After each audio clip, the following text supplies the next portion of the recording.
नमस्कार दोस्तों, path IAS academy के यूट्यूब चैनल में आपका स्वागत करता हूं। आज मैं आपके सामने एक कंपैरिजन फाइल लेकर आया हूं। इस वीडियो का मकसद आपको यह बताना है कि पाथ आईएएस एकेडमी की टीम जो टेस्ट सीरीज प्रिपेयर करती है वह आपके एग्जाम के लिए कितना कारगर साबित होता है, सीजीपीएससी किस तरीके से प्रश्नों को पूछता है और पाथ आईएएस एकेडमी की टीम किस तरीके से प्रश्नों को डिजाइन करती है, उसके बीच में जो सामंजस्य देखने को मिलता है कि अगर आप टेस्ट सीरीज को लगाते हैं, अगर आप हमारे YouTube में जो लेक्चर्स प्रोवाइड करते हैं उसे लगाते हैं और जो हम शॉर्ट नोट्स प्रोवाइड करते हैं, जो करंट अफेयर की मैगजीन प्रोवाइड करते हैं उसे प्रॉपर स्टडी करते हैं, प्रॉपर एनालिसिस करते हैं और प्रॉपर रिवाइज करते हैं, तो आप वो लेवल अचीव कर सकते हैं जो सीजीपीएससी प्रीलिम्स को क्वालिफाई करने के लिए रिक्वायर्ड है। ठीक है, तो कंपैरिजन देखना स्टार्ट करते हैं। इस तरफ मैंने जो है सीजीपीएससी ने जो क्वेश्चंस पूछे हैं उसका सेट सी लेकर आया हूं। इस तरफ पाथ आईएएस एकेडमी जो है जो स्टडी मटेरियल प्रोवाइड करती है, जो शॉर्ट नोट्स प्रोवाइड करते हैं, जो हमने यूट्यूब में जो लेक्चर्स लिए हैं वहां से जो क्वेश्चंस आए हैं और टेस्ट सीरीज से जो क्वेश्चंस आए हैं उसका एक कंपेरिजन आपको देखने को मिलेगा। तो पहले प्रश्न की ओर चलते हैं। सेट सी का पहला प्रश्न यह बोलता है कि अति निम्न सिंचित जिला कौन सा है। यह हमने जो है हमारा इकोनॉमिक सर्वे का फ्री रिवीजन क्लास हुआ था, हमने फ्री रिवीजन क्लास जो ऑर्गेनाइज किया था जनवरी मंथ में, तो वहां पे जो इकोनॉमिक सर्वे की क्लास हुई थी वहां पे हमने बताया था कि कोरबा जिला जो है वह सर्वाधिक है और जो है न्यूनतम जो है सुकमा और नारायणपुर जिला है। हालांकि यह प्रश्न जो है विवादित है, लेकिन हम कंपैरिजन देख रहे हैं तो कंपैरिजन देखते हुए चलेंगे। दूसरा प्रश्न यह बोलता है कि मड़वा ताप विद्युत संयंत्र की स्थापना किस जिले में की गई थी। तो हमने देखिए pre test series test number 6 का क्वेश्चन नंबर 29 में हमने यह सेम क्वेश्चन पूछा है कि जांजगीर चांपा में की गई थी। इसके अलावा प्री रिवीजन क्लास में भी हमने यह डिस्कस किया था कि जो मड़वा ताप विद्युत गृह है वह जांजगीर चांपा जिले में है। ठीक, अगला प्रश्न अगर हम देखते हैं, देखिए तीसरा प्रश्न जो है वो बताता है कि सर्वाधिक लिंगानुपात दंडकारण्य के दंतेवाड़ा और कोंडागांव में होने के क्या कारण हो सकते हैं, यह स्टेटमेंट बना के पूछा है।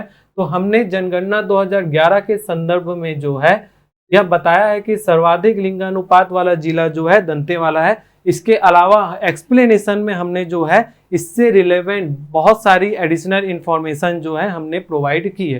हालांकि जो है पुरुष मृत्यु दर अधिक होना जो है यह नहीं बताया गया है, यह जो है एलन वर्मा की किताब में अवेलेबल है। उसके हिसाब से जो है पहला, दूसरा और चौथा जो है तीनों स्टेटमेंट सही हैं, तो उस हिसाब से जो है कायदे से सीजीपीएससी को यह प्रश्न जो है डिलीट करना चाहिए। अगला प्रश्न जो बोल रहा है कि इकोनॉमिक सर्वे 2021-22 के अनुसार जो है छत्तीसगढ़ की अर्थव्यवस्था में सबसे कम जो है किस फील्ड का रहा है। तो भंडारण जो है स्टोरेज का रहा है। यह हमने जो है अपने इकोनॉमिक सर्वे का जो हमने नोट्स प्रोवाइड किया था उसका हिंदी में जो नोट्स प्रोवाइड किया था उसका पेज नंबर 10 और इंग्लिश में जो नोट्स प्रोवाइड किया था उसके पेज नंबर 9 में क्लियरली मेंशन है कि सबसे ज़्यादा जो सर्वाधिक जो वृद्धि है वो रेलवे में हुई है और न्यूनतम वृद्धि जो है वो स्टोरेज में हुई है। यह हमने अपने शॉर्ट नोट्स में बताया है। अगला जो प्रश्न है वो यह बोल रहा है कि इकोनॉमिक सर्वे 21-22 के अनुसार एग्रीकल्चर क्षेत्र में जो है कितना औसत वृद्धि रहा है। तो 5.09% रहा है। यह हमने जो है प्री टेस्ट सीरीज में ही पूछा है टेस्ट नंबर 14 में। इसके अलावा जो फ्री रिवीजन क्लास चल रही थी वहां भी हमने क्वेश्चंस के रूप में ही डिस्कस किया था कि इसका आंसर जो है 5.09% होगा। फिर आर्थिक सर्वेक्षण का एक क्वेश्चन है, दिसंबर 2022 की स्थिति में मध्याह्न भोजन में लाभान्वित छात्रों की संख्या क्या है। यह बहुत ही अच्छे लेवल का क्वेश्चन है। बहुत सारे स्टूडेंट इस आंसर को टिक नहीं किए होंगे कि इसका आंसर 28.66%। फिर से इकोनॉमिक सर्वे के नोट्स में जो है पेज नंबर 28 में हमने यह बताया है कि वर्ष 2020-21 में दिसंबर तक मध्याह्न भोजन कार्यक्रम के अंतर्गत 28.66 लाख विद्यार्थी जो हैं लाभान्वित हैं। ठीक, अगला हम देखते हैं बजट से क्वेश्चन है कि कुल राजस्व प्राप्ति में कर राजस्व का जो टैक्स रेवेन्यू का जो है कितना कंट्रीब्यूशन है। तो 61.05% है। ये भी हमने अपने टेस्ट सीरीज में यह प्रश्न पूछा है। इसके अलावा फिर से जो है प्री रिवीजन क्लास में हमने डिस्कस किया था कि वित्तीय वर्ष 2021-22 में कुल राजस्व प्राप्ति में कर राजस्व का योगदान 61.05% अनुमानित है। ठीक है। अगला जो है फिर से इकोनॉमिक सर्वे का क्वेश्चन है, जिसमें उसने बोला है कि किस तिलहन फसल का सर्वाधिक उत्पादन हुआ है। ठीक है। तो इकोनॉमिक सर्वे की फ्री रिवीजन क्लास में इसे भी डिस्कस किया गया था कि दलहन का अनाज का सबसे ज्यादा धान, दलहन का चना और तिलहन का जो है सोयाबीन, तो इसका आंसर होगा सोयाबीन। ठीक। अगला जो है इकोनॉमिक सर्वे का जो है ये बता रहा है कि एग्रीकल्चर, इंडस्ट्री और सर्विस सेक्टर का कितना कंट्रीब्यूशन है। तो यूट्यूब की एक क्लास हुई थी स्कीम्स ऑफ छत्तीसगढ़ की, सेकंड पार्ट एग्रीकल्चर वाले पार्ट में जो है जीएसडीपी 16.73% है, यह डिस्कस किया गया था। इसके अलावा फिर से जो है इकोनॉमिक सर्वे की जो फ्री रिवीजन क्लास है वहां पे भी तीनों को बताया गया है कि एग्रीकल्चर का 16.73%, उद्योग का 50.61% और सर्विस सेक्टर का 32.66%। तो आसानी से आप यह प्रश्न को लगा सकते हैं अगर आपने वह यूट्यूब वीडियो देखा है या फ्री क्लास हमारा ज्वाइन किया है। अगला प्रश्न जो है वह यह पूछ रहा है कि रतनपुर के कलचुरी शासकों के शिलालेख में क्या और उस स्थान को क्या करना है, मैच करना है। तो हमने अपने प्री टेस्ट सीरीज में यह प्रश्न पूछा था। देखिए पृथ्वीदेव प्रथम के बारे में पूछ रहे हैं और हम यह बता रहे हैं कि अमोदा ताम्रपत्र के अनुसार उसे 21,000 ग्रामों का स्वामी कहा गया है। तो यहाँ से भी यह क्लियर हो रहा है कि पृथ्वीदेव प्रथम का जो ताम्रपत्र मिला है वो अमोदा में मिला है। तो ए का 1 होगा और ऑप्शन में सिर्फ ए का 1 जो है वो एक ही जगह है। तो अगर आपको सिर्फ इतना पता है तो भी आप सही आंसर तक पहुंच सकते थे। अगला जो है प्रश्न है कि रतनपुर राज्य में कलचुरी शासक रघुनाथ सिंह को अपदस्थ कर रघु जी ने वहां पर कब नए प्रशासक को नियुक्त किए। यह प्रश्न जो है गलत पूछा गया है, हालांकि इसमें 1745 1742 ऑप्शंस में होना था, लेकिन हमने जो है यह प्रश्न पूछ चुका है। स्टेटमेंट हमने गलत करके पूछा था कि 1742 में भोसला सेनापति भास्कर पन्त ने छत्तीसगढ़ में आक्रमण कर कलचुरी वंश को हराकर रतनपुर को भोसला साम्राज्य में मिला लिया। एक्चुअल में यह ईयर जो है आक्रमण 1741 में होता है, लेकिन जो अपदस्थ किया जाता है वो 1745 में किया जाता है। तो अगर यहाँ पे ऑप्शन 1745 होता तो यह आंसर जो है डी होता। हमने अपने टेस्ट सीरीज में बहुत अच्छे से इसे डिस्कस किया और इसका जो एक्सप्लेनेशन प्रोवाइड किया गया था उसमें यह सारी चीजों को बताया गया था। ठीक है। अगला एक प्रश्न है कि बस्तर रियासत के भूमकार विद्रोह के निम्नलिखित घटनाओं को सुमेलित करना है। तो सुमेलित करने की बात हो रही है, यहाँ पे डेट दिया हुआ है, यहाँ पे विद्रोह के जो इवेंट्स हैं उसे दिए हुए हैं। तो ट्राइबल रिवोल्ट ऑफ छत्तीसगढ़ का पार्ट 2 का यूट्यूब में वीडियो अवेलेबल है, उसमें जो है सारे डेट्स को जो है बहुत अच्छे से एक्सप्लेन किया गया है। अगर आप क्रोनोलॉजी भी जानते हैं कि पहले जो है पुष्पाल बाजार जो बाजारों को लूटा गया, सबसे पहले तो भाई विद्रोह आरंभ होगा, उसके बाद बाजारों को लूटा जाएगा, उसके बाद मौर्य राज की स्थापना की बात की जाएगी, फिर अंत में जो है स्वर्ण कुंवर देवी जिसे सुब्रन कुंवर भी कहते हैं उनकी गिरफ्तारी होगी। अगर आपको एग्जैक्ट डेट भी याद नहीं है, लेकिन अगर आपने वीडियो को लगाया और आपको क्रोनोलॉजी भी याद है इवेंट का, तो भी आप आंसर तक पहुंच सकते हैं। ठीक। अगला जो है वह है जो सविनय अवज्ञा आंदोलन के तहत जंगल सत्याग्रह को आपको क्या करना है, जो डेट है उससे मैच करना है। ठीक। तो हमने जो है एक प्रश्न पूछा था हमारे टेस्ट सीरीज में, उसमें सिविल डिसओबीडियंस मूवमेंट से रिलेटेड जो भी जंगल सत्याग्रह हुए हैं उसमें जितने ऑप्शन दिए गए हैं उन चारों ऑप्शंस को अपने एक्सप्लेनेशन में हमने एक्सप्लेन किया है। तो वहां से भी एक क्वेश्चन बन सकता है।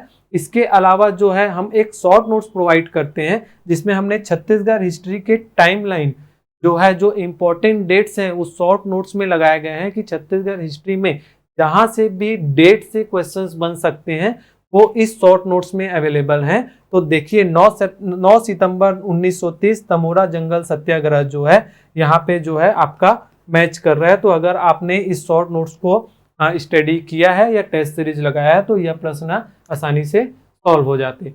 वायु पुराण में महानदी का पौराणिक नाम क्या है। एक स्टेटमेंट हमने पूछ दिया है कि महानदी को द्वापर युग में चित्रोत्पला कहा जाता है। यहाँ से भी जो है हमने एक्सप्लेनेशन में जो चारों नाम है, चारों युग में जो महानदी को कहा जाता था उस नाम को एक्सप्लेन किया हुआ है। तो आसानी से आप यह आंसर लगा सकते हैं कि निरोधपरा इसका आंसर होगा। बाली पर्व किस जनजाति में मनाया जाता है? यह भी एक विवादित प्रश्न है। हमने स्टेटमेंट में बताया था कि हड़प्पा जनजाति के लोगों द्वारा का मुख्य जो पर्व है वह बाली पर्व है, तो यह गलत नहीं है। इसका आंसर डी भी हो सकता है और इसका आंसर जो है ए भी हो सकता है। प्री टेस्ट सीरीज में हमने यह प्रश्न पूछा है। ठीक, अगला जो है मैच द कॉलम की अगर हम बात करें तो मैच द कॉलम में एक जाति जनजातियों को दिया गया है और एक तरफ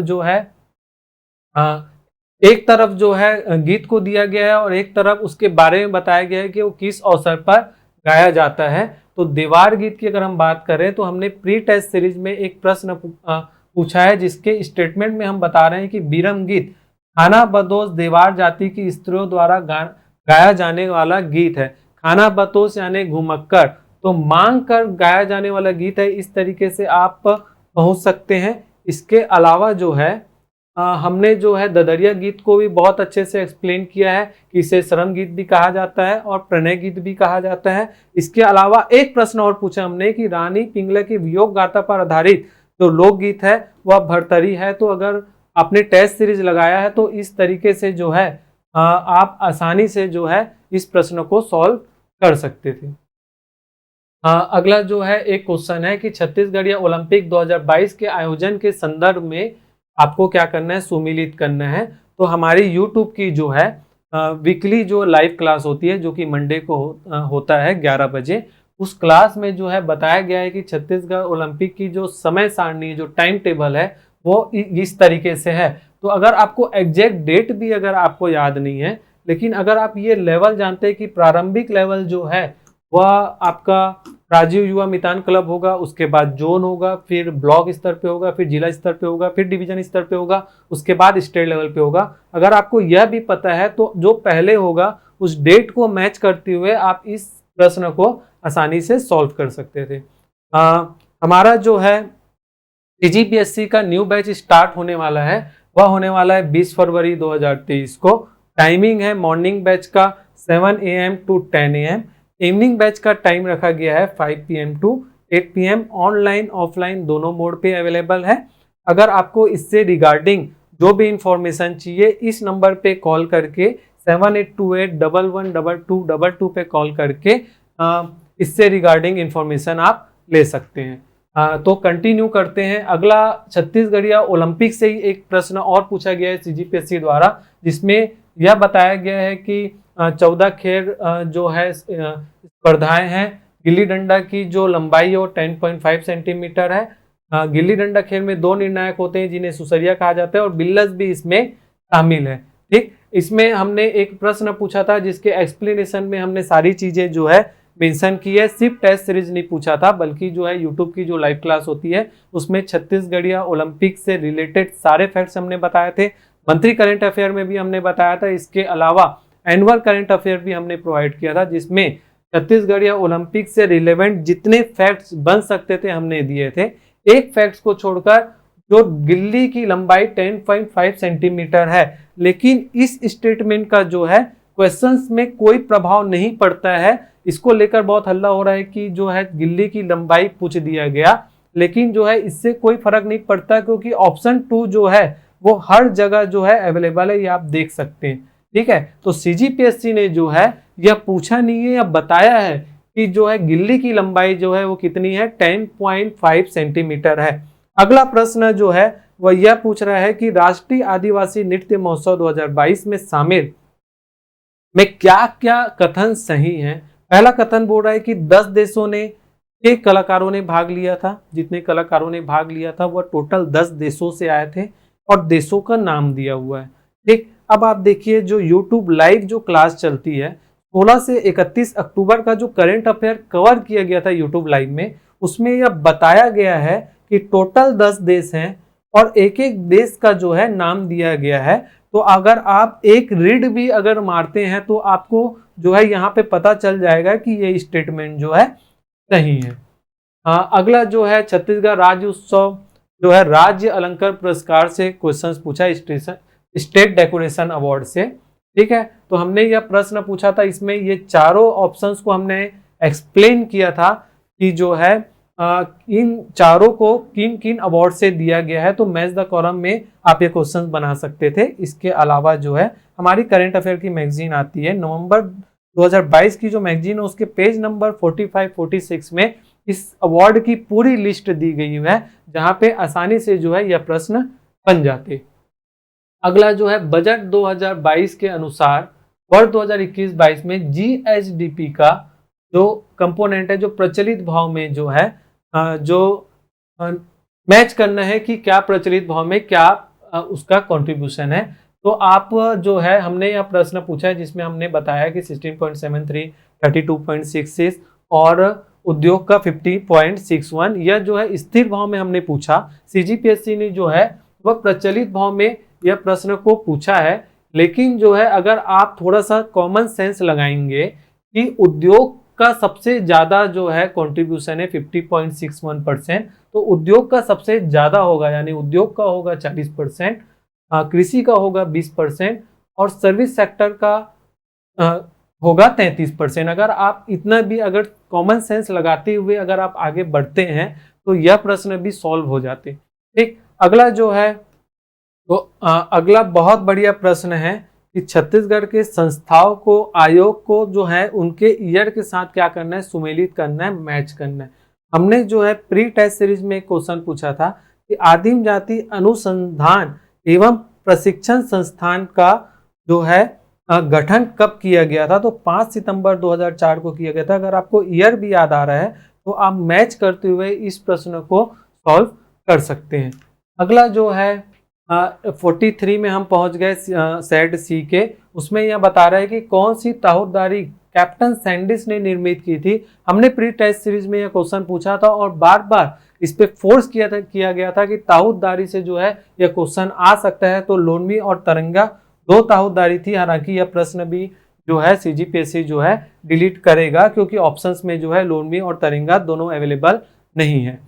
अगला जो है हम देखते हैं कि छत्तीसगढ़ की रिहंद एवं मान नदियों का उद्गम स्थान कहाँ है। तो हमने एक प्रश्न पूछा है कि महानदी के संबंध में, मैनपाट के संबंध में कथनों पर विचार करें। वहां पे हम बता रहे हैं कि मांड नदी का उद्गम स्थल है। मांड नदी का उद्गम स्थान कहाँ है, तो मैनपाट है। तो इस तरीके से आप इस आंसर को लगा सकते हैं। अगला जो है पूछ रहा है ज्योग्राफी का, इंडियन ज्योग्राफी का क्वेश्चन। अब हम इंडिया जीएस में आ चुके हैं। इंडिया ज्योग्राफी का यह क्वेश्चन है जिसमें हमने बताया कि नामचा बारवा जो है असम में स्थित है। स्टेटमेंट हमने अपने प्री टेस्ट सीरीज में गलत दिया है, एक्सप्लेनेशन में सही दिया है कि जो है आपका जो नामचा बारवा है वो अरुणाचल प्रदेश में स्थित है। तो मैच द कॉलम में यह प्रश्न भी सॉल्व हो जाते। अगला जो है एक प्रश्न है कि यहाँ पे जो मेजर क्रॉप्स हैं, यहाँ पे स्टेट के नाम दिए हुए हैं और आपको क्या करना है, मैच करना है। तो कैप्सूल हम एक प्रोवाइड करते हैं, रिवीजन कैप्सूल एग्जाम के जस्ट पहले, जिसमें जो है मोस्ट इम्पॉर्टेंट फैक्ट्स होते हैं जिसके स्टडी करके जो है आप जो है रिवीजन कर सकते हैं। तो कैप्सूल के पेज नंबर 11 में जो इंग्लिश का जो कैप्सूल है उसमें जो है अवेलेबल था, सारे स्टेट्स के नाम अवेलेबल थे, आप देख सकते हैं। इस तरीके से आप देख सकते हैं कि देखिए राजस्थान, उत्तर प्रदेश, बिहार, सारे स्क्रीनशॉट्स में आपके सामने लेकर नहीं आया हूं, लेकिन सारे स्टेट के जो मेजर क्रॉप्स हैं वो इस कैप्सूल में अवेलेबल हैं। तो यहाँ से जो अगर आपने इसको स्टडी किया है तो यह जो है बन सकता है। अगला प्रश्न है चेन्नई में आयोजित 44वें चेस ओलंपियाड 2022 के संदर्भ में क्या सही है, यह प्रश्न पूछा गया है। बहुत ही स्टेटमेंट वाला क्वेश्चन है, फैक्ट्स डाले गए हैं इस प्रश्न में, लेकिन हमने जो है सीजीपीएससी करंट अफेयर मैगजीन में जो है अगस्त 2022 के पेज नंबर 19 में जो है ये जो एक एक स्टेटमेंट पूछा गया है उसे अपने जो करंट अफेयर की जो मैगजीन है उसमें हमने इंफॉर्मेशन प्रोवाइड करा दिया है, इसे आप देख सकते हैं। ठीक, अगला हम देखें तो अगला प्रश्न कह रहा है कि वर्ष 2022 में दिए गए पद्म विभूषण पुरस्कार के संदर्भ में क्या सही है। तो यह आपका जो है हमारा एक फ्री रिवीजन क्लास थी जहां पे एक प्रश्न को पूछते हुए हमने जो है इन तीनों स्टेटमेंट को एक्सप्लेन किया था। इसके अलावा जो है मंथली करंट अफेयर जनवरी 2022 का पेज नंबर 38 है, जिसमें जो है इन चारों के नाम है और ये सारे तीनों स्टेटमेंट जो हैं वो जस्टिफाई हो रहे हैं। अगला जो है G20 का जो शिखर सम्मेलन है वो कौन मेजबानी कर रहा है, यह प्रश्न पूछा गया था। हमने पूछा है कि G20 का जो बैठक है वो किस शहर में आयोजित किया गया था। डेफिनेटली इस प्रश्न के एक्सप्लेनेशन में हमने यह बताया है कि जो है इसका जो मेजबानी कर रहा है वो कौन से नंबर का है, तो 18th नंबर का है। अगला जो है अंतर्राष्ट्रीय बुकर पुरस्कार 2022 किसको दिया गया है, बहुत ही सिंपल एक प्रश्न है, गीतांजलि श्री को दिया गया था। और हमने जो है जो हमारा करंट अफेयर का फ्री रिवीजन क्लास हुआ है उसमें हमने डिस्कस किया था कि गीतांजलि श्री को यह अवार्ड दिया गया है। अगला जो है हिस्ट्री का क्वेश्चन है, एक तरफ बौद्ध परिषद है, एक तरफ अध्यक्ष के नाम दिए गए हैं, ठीक है, बुद्धिस्ट काउंसिल, और एक तरफ जो है प्रेसिडेंट के नाम दिए गए हैं, उसको क्या करना है, मैच करना है। तो देखिए कृति बौद्ध संगीतनी की बात हो रही है और हमने बताया कि परिषद की अध्यक्षता जो है कौन कर रहे हैं, मोगली पुत्तीस कर रहे हैं, ये हमने बताया है। तो यहाँ से भी जो है आप मैच करते हुए आगे बढ़ सकते हैं। इसके अलावा भी जो है जो हम कैप्सूल प्रोवाइड करते हैं उस कैप्सूल में भी जो है बौद्ध संगीतिया या हम कहें बौद्ध काउंसिल से रिलेवेंट जितने फैक्ट्स बनते हैं वो हमने इस टेबल में बता दिया गया है कि पहला महाकश्यप, दूसरा सप्तगामी, तीसरा मोगी पुत्तीस और चौथा जो है वसुमित्र है। तो अगर आपने यह कैप्सूल पढ़ा होगा तो डेफिनेटली यह प्रश्न जो है आपसे बने होंगे। अगला जो है निम्नलिखित में से कौन सी वराहमिहिर की रचना नहीं है, यह प्रश्न पूछा है। 4 ऑप्शन दिए गए हैं। कैप्सूल में अगेन कैप्सूल है, 40-45 पेज का यह एक कैप्सूल है जिसमें जो है 6 से 7 प्रश्न जो है इस कैप्सूल से आए हैं। देखिए आपके सामने जो है प्रमाण है कि अमरकोश जो है अमर सिंह, पंच सिद्धांत जो है वराहमिहिर, बृहद संहिता वराहमिहिर और बृहद जटाका वराहमिहिर, ये चारों जो है लाइन से आपको यहाँ पे देखने को मिलेंगे। तो इसका आंसर जो है अमर सिंह का क्या होगा, अमरकोश होगा। ठीक, अगला देखते हैं। बहुत ही अच्छा क्वेश्चन है हिस्ट्री का। यहाँ पे जो है गवर्नर्स के नाम दिए हुए हैं, यहाँ पे उनके काम दिए हुए हैं। हमने पूछा है कि ब्लू वाटर पॉलिसी अबुकर्क द्वारा किया गया, या हमने स्टेटमेंट गलत करके पूछा था और हमने एक्सप्लेनेशन में बताया था कि जो ब्लू वाटर पॉलिसी है वो फ्रांसिस्को डी अल्मीडा की है। अगर आप इतना भी जानते हैं तो मैच द कॉलम में जो है इस तरीके से प्रश्न बन जाएंगे। अगला बोल रहा है कि अंबुर का युद्ध के संदर्भ में क्या सही नहीं है। हमने जो है देखिए फ्रांसीसी युद्ध के संदर्भ में जो है अंबुर का युद्ध ही पूछा है, जिसमें हमने पूछा था कि चंदा साहब और मुजफ्फर जंग जैसे कमजोर भारतीयों का पक्ष लिया, और यहाँ पे भी स्टेटमेंट वही है कि मुजफ्फर जंग, चंदा साहब और फ्रांसीसी सेना ने मिलकर अनवरदुद्दीन का क्या किया, मुकाबला किया। तो हम जो एक्सप्लेनेशन प्रोवाइड करते हैं टेस्ट सीरीज लेने के बाद, अगर आप उस एक्सप्लेनेशन को, उस मॉडल आंसर्स को है बहुत अच्छे से अगर आप एनालिसिस करते हैं तो भी जो है आप अपने इंफॉर्मेशन में वृद्धि पाएंगे और डेफिनेटली जो है आपके इस तरीके से जो प्रश्न, जो स्टेटमेंट वाले टफ क्वेश्चंस हैं वो भी आप बना पाएंगे। अगला जो है एक क्वेश्चन आया था कि प्लाज्मा अवस्था के बारे में क्या सही है। तो हमने एलईडी पूछा था कि एलईडी कन्वर्ट्स टू, तो अगर आप एलईडी को भी बहुत अच्छे से पढ़ते हैं आपको पता होगा कि एलईडी का संबंध जो है वो प्लाज्मा से नहीं है। और अब ऑप्शंस में अगर आप जो है 2 हटा लें तो भी यह ऑप्शन से जो है एलिमिनेट करते हुए इस प्रश्न को सॉल्व किया जा सकता था।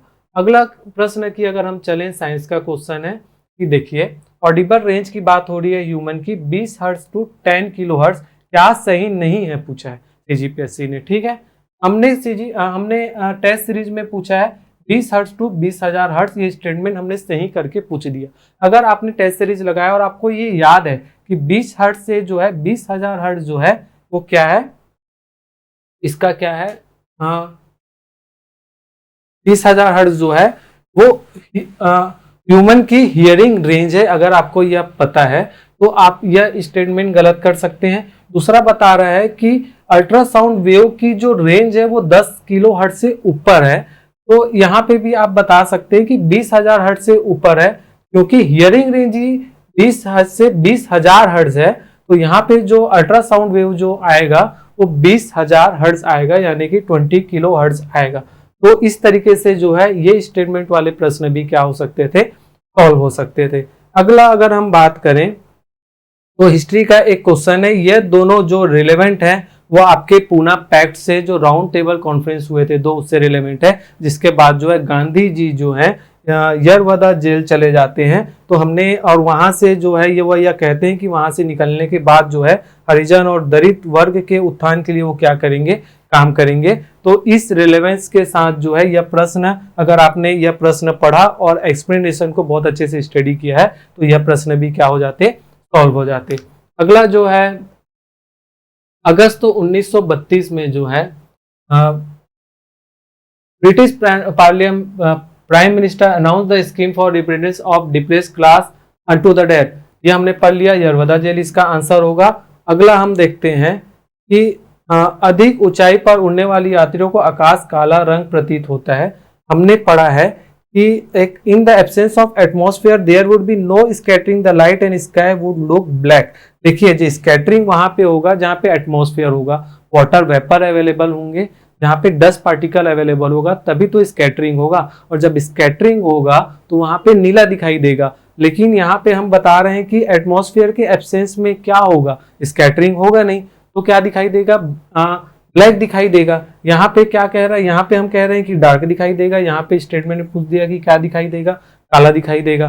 तो अगर आपने इस प्रश्न को अच्छे से लगाया है तो यह प्रश्न भी क्या हो जाते, सॉल्व हो जाते।